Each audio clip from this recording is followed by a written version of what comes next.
Right, so hello and welcome back to Books and Things and welcome to another video, and today I'm going to be doing the Victorian Literature Journey Tag.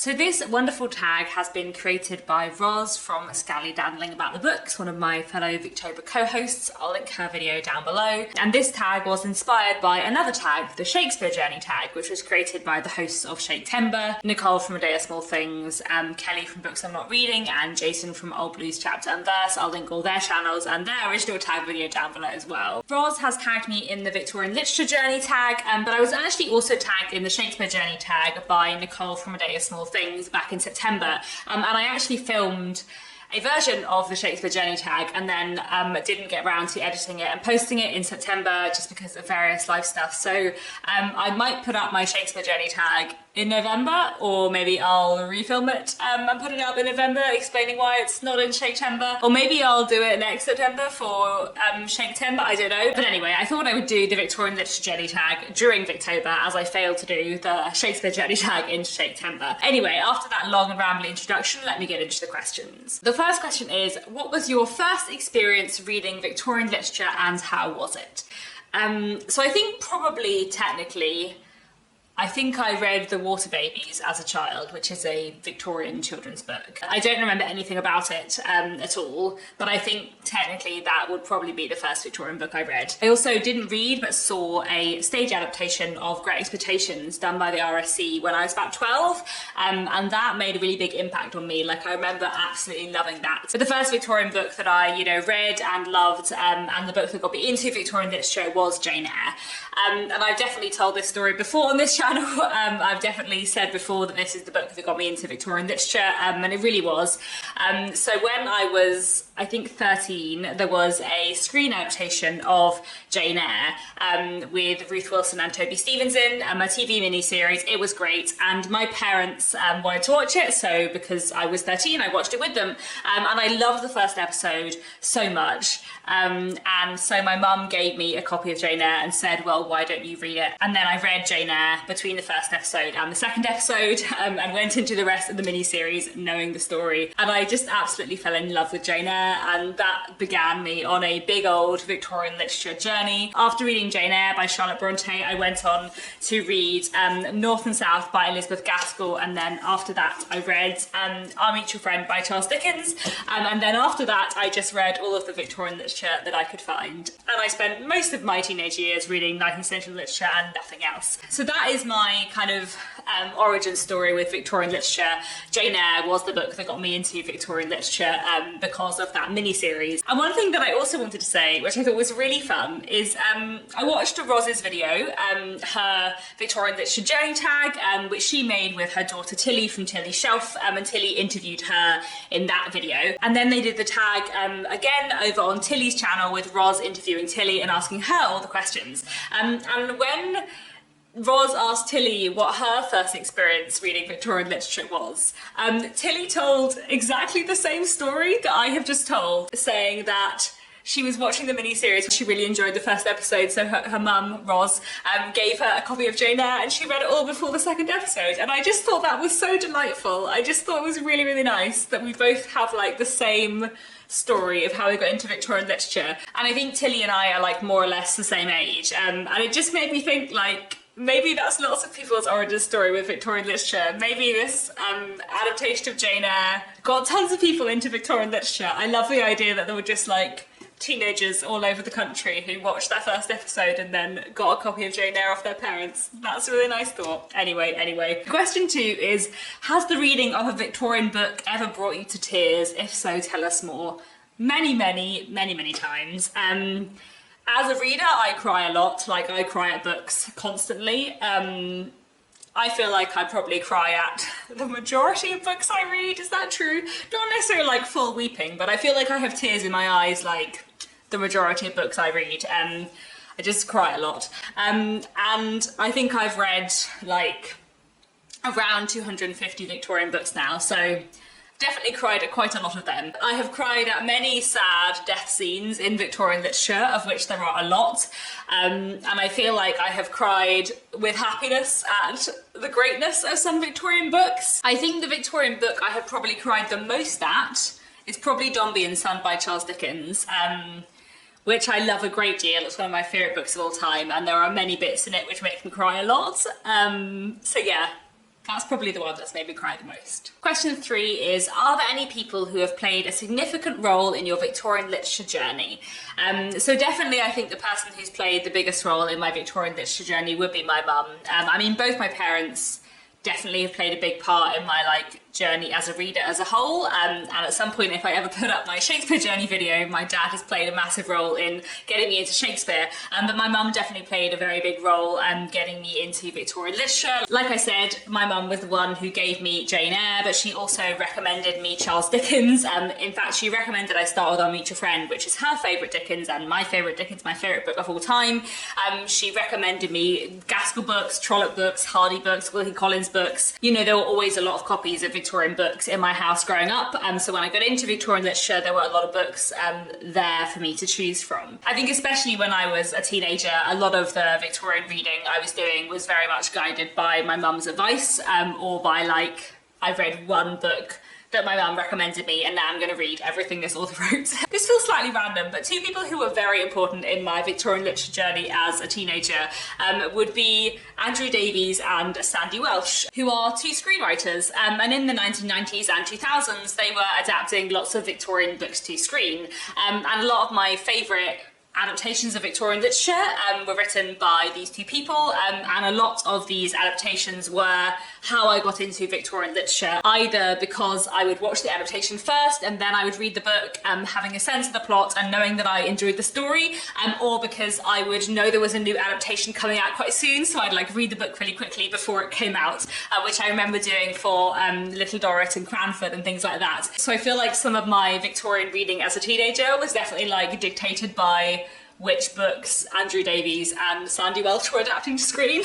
So there we go. And then finally, I feel like a lot of booktubers have played a really big role in my Victorian literature journey, especially over the last 8.5 years since I've been doing booktube, and definitely over the last 7 years since I've been doing Victober. I feel like my journey into more obscure Victorian literature has definitely been helped by a lot of booktubers, and also booktube has really strengthened my love for Victorian literature, I would say. I feel like everyone I've ever hosted Victober with over the years has made a massive difference to my Victorian literature journey. I feel like a lot of the more obscure Victorian books I read I've heard about through Kate Howe, and I feel like I've just been getting great Victorian recommendations from her for a really long time. Question 4 is, do you have a favourite film or TV adaptation of a Victorian book? What about one you'd like to see made? So I have several favourite TV and film adaptations of Victorian books. In fact, they're all TV, they're all miniseries. In general, I prefer a miniseries adaptation of a Victorian book. You know, lots of Victorian books are quite long and they need their space. My favourite adaptation is probably the adaptation of North and South from 2004, adapted by Sandy Welsh, which is fantastic. I also love the Jane Eyre adaptation from 2006, also adapted by Sandy Welsh. I have spoken about this already in this video. Without that adaptation, would I love Victorian literature? Did that adaptation entirely change the course of my life? Possibly. I also really love the 1998 adaptation of Our Mutual Friend, also adapted by Sandy Welsh. That's another fantastic one. Those three are basically my three favourite screen adaptations of Victorian literature ever, all adapted by Sandy Welsh, who is a genius. Then there is also a fantastic mini-series of Bleak House from 2005, adapted by Andrew Davies, which I really like, and there's also a really great adaptation of The Way We Live Now from 2006, adapted by Andrew Davies. So those 5 adaptations were definitely the highlights of my teenage watching. But then more recently I watched an adaptation of The Woman in White from 2018, adapted for screen by Fiona Serres, and that is a fantastic, truly amazing adaptation as well that I highly, highly recommend. In terms of adaptations I'd like to see made, I would love to see an adaptation of Villette. I love Villette so much. I think it's a wonderful book, and I feel like I feel like you could just make a fantastic screen adaptation of Villette, and I'm really sad that there isn't one. I would also love to see an adaptation of The Odd Women. I feel like you could do a wonderful adaptation of The Odd Women now, just really exploring all those feminist themes and bringing them to the fore in terms of like the early like New Woman movement, sort of pre-suffragette movement, but like fighting for the emancipation of women. I feel like that would be great. And also The Odd Women is very atmospheric, and it's very Victorian, but it also feels very modern. There's typewriters, they go on the tube. There's this really atmospheric scene where one character like comes out of a tube station, and it's really foggy and misty and he can't find his way. And like I just feel like there's so many great moments in The Odd Women that would make a fantastic film. I would love to see a film with The Odd Women. I feel like I just in general want more adaptations of 19th century novels. There were many in the 90s and the 2000s, and then the 2008 recession came and there have been a lot less since, and I wish there were more because I do really, really enjoy watching a screen adaptation of a Victorian book. The fifth question is, which character in Victorian literature most resembles you, or do you identify with the most? I feel like I can't really think of many that I particularly think that I am really like. When I was a teenager, I definitely used to identify a lot with Jane Eyre. The sort of struggles with self-confidence that Jane Eyre goes through in the novel Jane Eyre are like struggles that feel very applicable for a teenager, and I definitely found Jane Eyre a really helpful book as a teenager. I feel like, especially when Jane Eyre talks about being like obscure, plain and little, I feel like I used to just really identify with Jane Eyre a lot as a teenager. The next question is, do you have a favourite moment, scene or line from Victorian literature? Tell us about it or read it to us. There are so many favourite moments and scenes in Victorian literature. I feel like the opening of lots of Dickens novels I love, like the opening of Dombey and Son, the opening of Bleak House, the opening of Our Mutual Friend, all fantastic. I love the ending of North and South very, very much. Like the last page of North and South is lovely. There are many moments in Jane Eyre that I love as well. There are many moments in The Odd Women actually that I love and that I feel are really like great sort of cinematic scenes. Wuthering Heights as well, there are so many great moments in that. I studied Wuthering Heights quite a few times at school and university, and there would definitely have been points in my life where I knew like huge swathes of Wuthering Heights off by heart. And actually in A Christmas Carol, there's wonderful bits in A Christmas Carol. In fact, I feel like some of my favourite writing ever is the opening of A Christmas Carol. Marley was dead, to begin with. There is no doubt whatever about that. The register of his burial was signed by the clergyman, the clerk, the undertaker and the chief mourner. Scrooge signed it, and Scrooge's name was good upon change for anything he chose to put his hand to. Old Marley was as dead as a doornail. Mind, I don't mean to say that I know of my own knowledge what there is particularly dead about a doornail. I might have been inclined myself to regard a coffin nail as the deadest piece of ironmongery in the trade, but the wisdom of our ancestors is in the simile, and my unhallowed hands shall not disturb it, or the country's done for. You will therefore permit me to repeat emphatically that Marley was as dead as a doornail. I just think it's so thoroughly Dickens that Dickens is like, he's dead as a doornail. Isn't that a weird simile? Let's just discuss that for a minute. I love that. Because I can't resist Dickens, I'm also going to read you the very beginning of Bleak House, because I do think the opening paragraph of Bleak House is another like fit of mad genius on Dickens's part. London. Michaelmas term lately over, and the Lord Chancellor sitting in Lincoln's Inn Hall. Implacable November weather. As much mud in the streets as if the water had but newly retired from the face of the earth, and it would not be wonderful to meet a megalosaurus 40 feet long or so, waddling like an elephantine lizard up Holborn Hill. Dickens is just so weird, and I just love it so much. Question 7 is, does any Victorian literature intimidate you? If so, what and why? So I would say there are not really any Victorian novels that would intimidate me. Like, I feel like at this stage I'd be happy to read any Victorian novel and I wouldn't feel afraid. I might feel like expecting to not like it if I were to pick up, you know, one of the 2 George Eliot books I have left, but I'm not intimidated by them. I just know that George Eliot is not for me, and that's absolutely fine. Each to their own, not everyone likes the same books. But there aren't really any Victorian novels that I would say intimidate me. I feel like I would happily pick up any Victorian novel, play or short story and feel completely unapprehensive in every way. I do feel like there's probably some Victorian poetry and some Victorian non-fiction that would intimidate me. So like I read The Ring and the Book by Robert Browning a year or two ago. And I really struggled with that. Like I got quite a lot out of it in some ways, but I also found it quite hard to follow. And I feel like while I really like some Victorian poetry, there's also some Victorian poetry that I find quite intimidating. And also on the non-fiction side, like I'd really like to read London Labour and the London Poor by Henry Mayhew, but I'm quite intimidated by that because I think it is very, very, very long and possibly very dense. So yeah.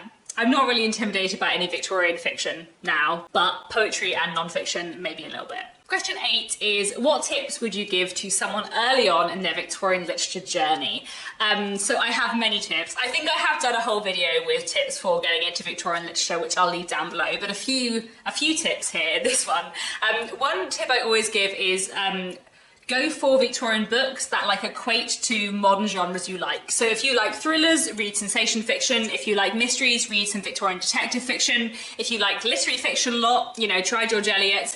If you like historical fiction, try reading some Victorian historical fiction. If you like realism, try Trollope or Elizabeth Gaskell. If you like plot-driven stuff, try Dickens. If you like coming-of-age stories, you know, try Jane Eyre, David Copperfield. If you like science fiction, try H.G. Wells. I think you're just so much more likely to find a Victorian book that you go on with if you look for a similar area to the stuff you enjoy in contemporary fiction. Another piece of advice I would give is like, don't be put off Victorian literature if you don't like some of the big name authors. Like the Victorian period was a fairly long period of time in which there are a lot of people writing a lot of different things. So if you don't like Dickens, that doesn't mean you don't like Victorian literature. If you don't like George Eliot or the Brontes, like, that doesn't mean you don't like Victorian literature. There's a lot of other authors. There might be other authors that you do like. Another thing worth saying, there are lots of short Victorian books. I feel like a lot of people assume that all Victorian literature is really long because some of the famous ones are very long. But you don't have to start with a Victorian book that is 500 pages long. There are actually a lot of very short Victorian books. One, there is a lot of like short fiction because a lot of short stories and novellas were published in journals or individually in their own volumes, but also towards the end of the Victorian period where serialization was starting to fade out of fashion, there were a lot of shorter books. So you can read and enjoy a lot of Victorian books without tackling those 1,000 page ones, I promise. And finally, I promise, my other tip for getting into Victorian literature is like, don't feel you have to analyse everything. Like I feel like because sometimes Victorian literature is taught in schools, I feel like people think if they're reading a Victorian book, they have to take it really seriously and they have to analyse it and they have to treat it like they're studying it. But like, Victorian books are so ridiculous and so fun and so chaotic and mad, and a lot of them are very plot driven. So don't go into Victorian literature like looking to analyse everything, because you'll have a better time if you just go in to read a fun book. They might have some interesting themes in too, but also like go in and enjoy the ride. The next question, number 9, is what is your top recommended read for other readers of Victorian literature? Obviously, I recommend, you know, my favourite Victorian books a lot. I'll Meet Your Friend by Charles Dickens, North and South by Elizabeth Gaskell, Dombey and Son by Charles Dickens, and Wives and Daughters by Elizabeth Gaskell, Wuthering Heights by Emily Bronte. You know, I recommend those a lot. I always recommend Jane Eyre by Charlotte Bronte and David Copperfield by Charles Dickens as great places to start with Victorian literature. I often recommend The Odd Women by George Gissing and The Half Sisters by Geraldine Dewsbury as like lesser known Victorian novels that are really fantastic. One book I have noticed that I recommend a lot is Uncle Silas by J. Sheridan Le Fanu. I think because it's really fun, it's a great thriller, it's a big page turner, it's very gothic, and it's got a lot of twists and turns, and it's one of those ones that just really stayed with me, and I feel like it just has a lot of things in it that I love, so I feel like Uncle Silas is a book I recommend a lot as well. Finally, the last thing to do is tag people. I feel like quite a lot of people have been tagged already, so I'm going to tag some more people. Sorry if you're being tagged twice, but I'm going to tag Jenny from Bookish Shenanigans, Art from the Bookshelf Odyssey, Elizabeth from A Literary Princess, Heather from Fresh Parchment, Lisa in Bookland, Nicole from A Day of Small Things, Camille from Hasty Books, Charlie Brooke Reads, Emily from Novel Novels, and Charles Heathcote, and you know, anyone else who's doing Victober, please do this tag. And I think that's all for today. I feel like in my head this is going to be a nice quick tag video and I've rambled for ages, but there we go. I've been reading and loving Victorian literature now for nearly 17 years, more than half my life, and I just love it a lot. So I think that's all I wanted to say. Let me know down in the comments, what was the first Victorian book you ever read? That's all I wanted to say for today. Thanks very much for watching, and I'll be back very soon with another bookish video.